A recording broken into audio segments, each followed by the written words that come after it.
কেন MS ধোনি কোটি মানুষের ইন্সপিরেশন? চলো তোমাদেরকে আজ পুরো গল্পটা আমি বলি। ভিডিওটা স্কিপ করো না, শেষ পর্যন্ত দেখো। ট্যালেন্ট অনেকেরই থাকে, কিন্তু চাপের মধ্যে ঠান্ডা মাথা সেটা সবার থাকে না।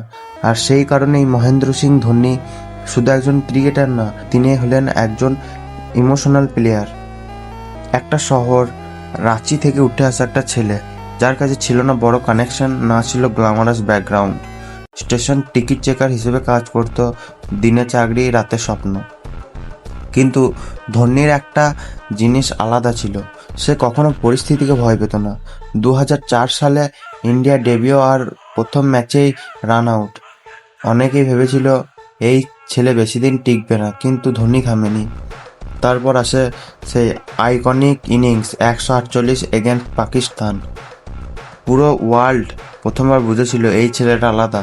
কিন্তু ধোনিকে মানুষ শুধু ব্যাটিংয়ের জন্য ভালোবাসেনি, মানুষ তাকে ভালোবাসতো তার মাইন্ডসেটের জন্য। ফাইনাল ম্যাচ, প্রেশার সিচুয়েশন, আর পুরো স্টেডিয়াম নার্ভাস, কিন্তু ধোনির মুখ থেকে ভয়ের কোনো চিহ্ন নেই, যেন প্রেশার তাকে টাচই করতে পারে না। 2011 ওয়ার্ল্ড কাপ ফাইনাল, সবাই ভেবেছিল অন্যকে ফিনিশ করবে, কিন্তু ধোনি নিজে নামলো। আর তারপর সেই লেজেন্ডারি সিক্স। সেই মুহূর্তে শুধু একটা ট্রফি জেতেনি, ইন্ডিয়া কোটি কোটি মানুষের বিশ্বাস জিতেছিল। একটা মানুষ, ধোনি শিখিয়েছে শান্ত মানুষরাও ডেঞ্জারাস হতে পারে। সে কখনো সোশ্যাল মিডিয়ার ড্রামা করতে শেখেনি, নিজের অ্যাচিভমেন্ট নিয়ে চিৎকার করেনি, কাজ করেছে, উত্তর দিয়েছে। ক্যাপ্টেন হিসেবে ট্রফিজ জিতেছে, কিন্তু সবচেয়ে বড় জিনিসটা যেটা জিতেছে সেটা হলো মানুষের রেসপেক্ট। আজও ইয়ং প্লেয়ার প্রেসারে পড়লে একটা কথাই বলে, ধোনি হলে এখন কাম থাকতো।